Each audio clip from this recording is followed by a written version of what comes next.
Welcome to the Compliance 911 Show, a no-nonsense podcast discussing hot topics for today's busy compliance professional.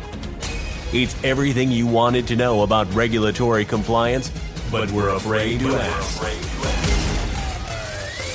And now, here are your hosts, Dean Stockford of M&M Consulting and Len Suzio of GeoData Vision.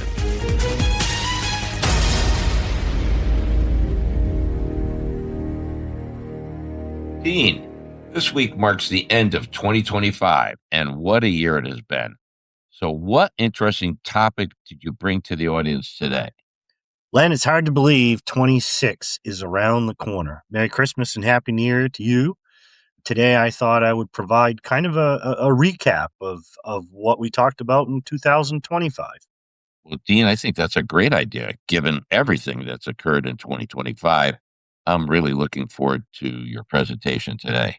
Well, fantastic. My plan is not to go into details for each of our podcasts, obviously, but I plan to provide kind of just a quick summary of the areas with emphasis on some of the key areas that we covered.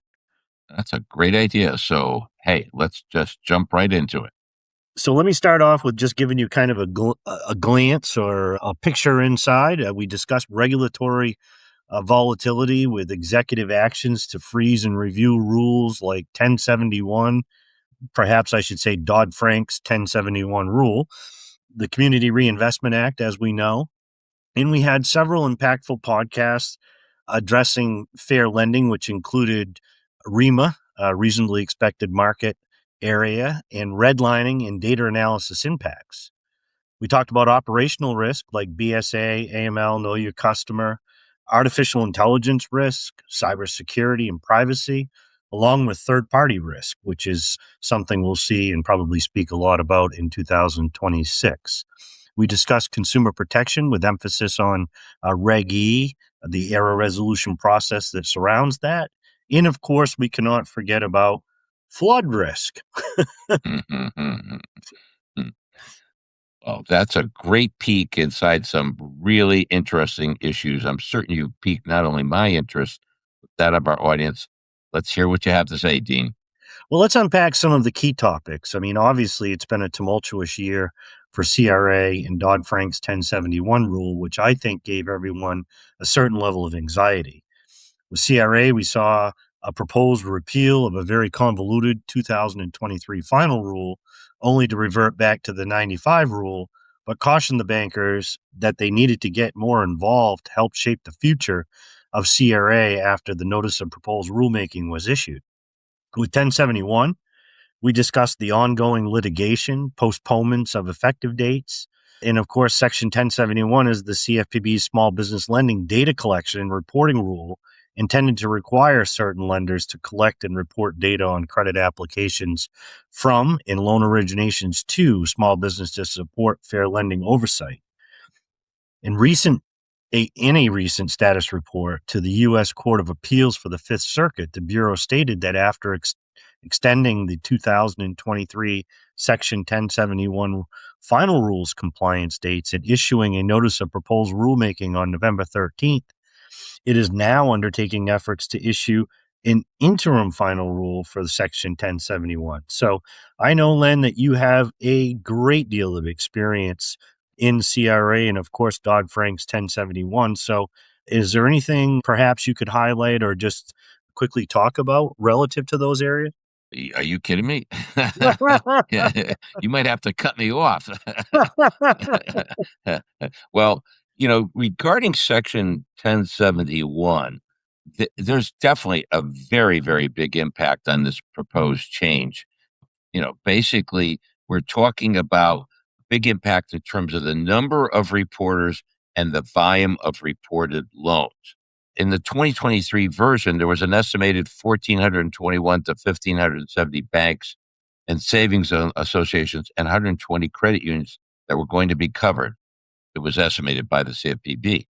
In the 2025 version, we estimate only about 80 banks and 5 credit unions will be covered due to the change from the 100 to 1,000 small business loan originations as the threshold to trigger coverage. So this is a very big, humongous change. And this compares again to when we compare it to the CRA, there's about 750 CRA reporters.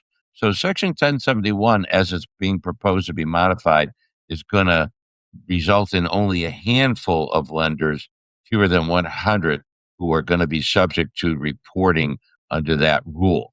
We also estimate that the reported small business loan activity will be less than 50% of that reported under CRA, because not only there going to be a reduced number of reporters, but also there's going to be a change in how they treat renewed loans. There's about 8.7 million loan transactions that were reported for the year 2024 under the CRA.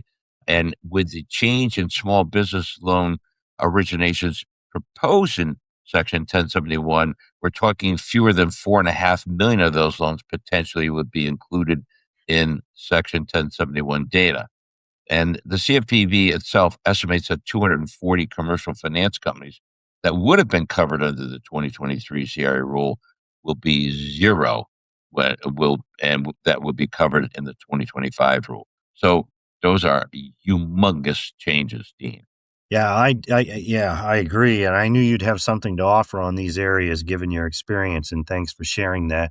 It kind of, in my opinion, I guess it kind of defeats the purpose of the rule itself and why it was put into place when you essentially start pulling out or modifying some of the provisions or thresholds in it. But as you can imagine, we have much more beyond just the CRA and 1071 that we just spoke about. Oh, yeah, Dean. As you know, we've completed well over 100 podcast episodes. So I'm certain there's a few more subjects that you want to mention today. Yeah, just a few. I mean, obviously, we try to keep this within the, anywhere from 6 to 10 minute time frame, but I'll work on it. So we did speak, as I mentioned before, about BSA, anti-money laundering, know your customer, counter financing of terrorism. And in June, FinCEN issued a proposed rule to strengthen and modernize financial institutions' AML CFT programs.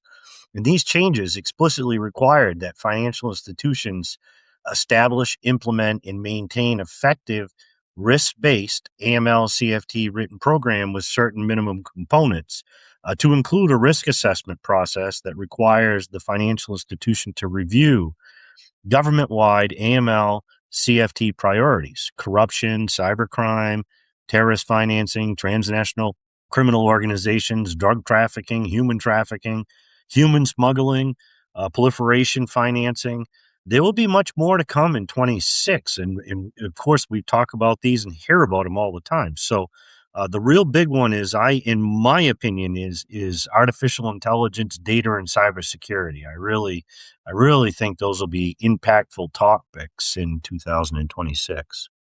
Oh, man, I totally agree with that. It just seems like every day we hear or experience some form of AI. And of course, cyber risk continues to be at an all-time high. You and I just spoke a few minutes ago an expert in this area, and he talked about the trillions of dollars of transactions are being affected by this. Yeah, and then how minimal the recovery is on the fraud that occurs. So yeah, you're right. We're going to hear a lot more about it. These areas will have significant impacts on compliance, in my opinion, in 2026. With the rapid adoption of AI-powered monitoring and model-based decisioning, we should see improved detection and efficiencies in evaluation of risk and mitigate risk for bias or fairness, especially when you're talking about fair lending. We'll also see tightening around data protection. Compliance officers should be hyper focused on controls around the storage of data, consent, incident response, and many other protocols to mitigate fraud risk and, of course, those nefarious actors that are always smarter than the rest of us in the room. Yes. Wow. It sounds like compliance officers that, quote, sharpen the saw, as they say. Yeah, that's for sure. For sure. I that's a quote from Stephen Covey in his leadership school. So that's a very good one. Sharpen the saw, for sure. We continue to see the role of the compliance officer changing every day. So they should continue to up their game and not be complacent, for sure. In addition to the key topics that I just highlighted, Third-party risk management is and will continue to be a focus of regulators as well.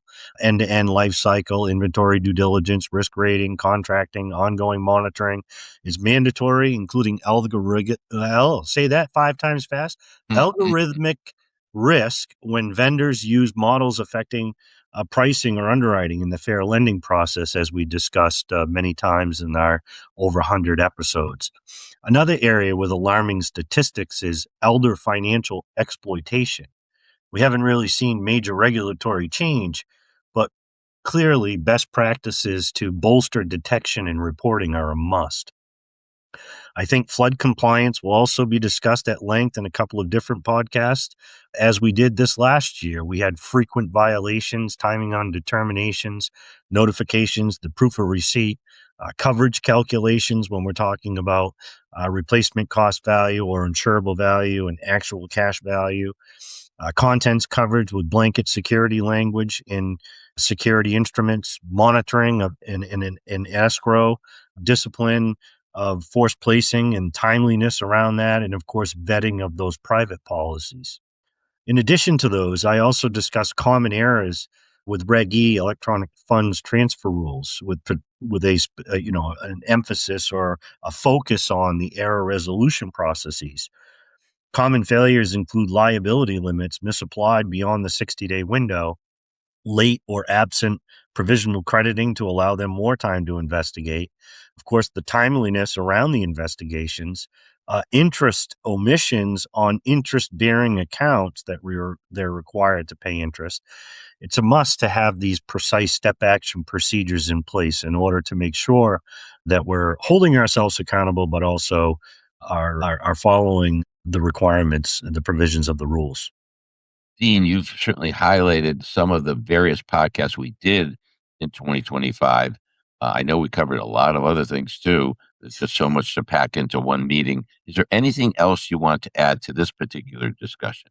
Well, of course, I always have something else, Len, I wanted to ask. I want to leave our listeners with at least some key takeaways, seeing how I plowed through over 100 episodes of information, and we only touched on just a few of the hot topics. But if I were a risk manager or a compliance officer, I would immediately complete a compliance management system health check and prepare a memo to the president of the bank and, of course, the board that summarizes not only the challenges that we've had in 2025, but any controls that have been implemented as a result of what we experienced in 25 and some of the highlights.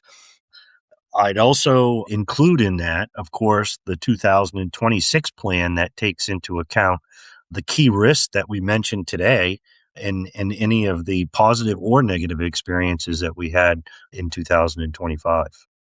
Well, Dean, you covered a lot of important things today, but you definitely saved, I think, one of the most important things, your recommendation regarding a memo to the president and a plan for 2026. So I thank you for this important information that you did review today.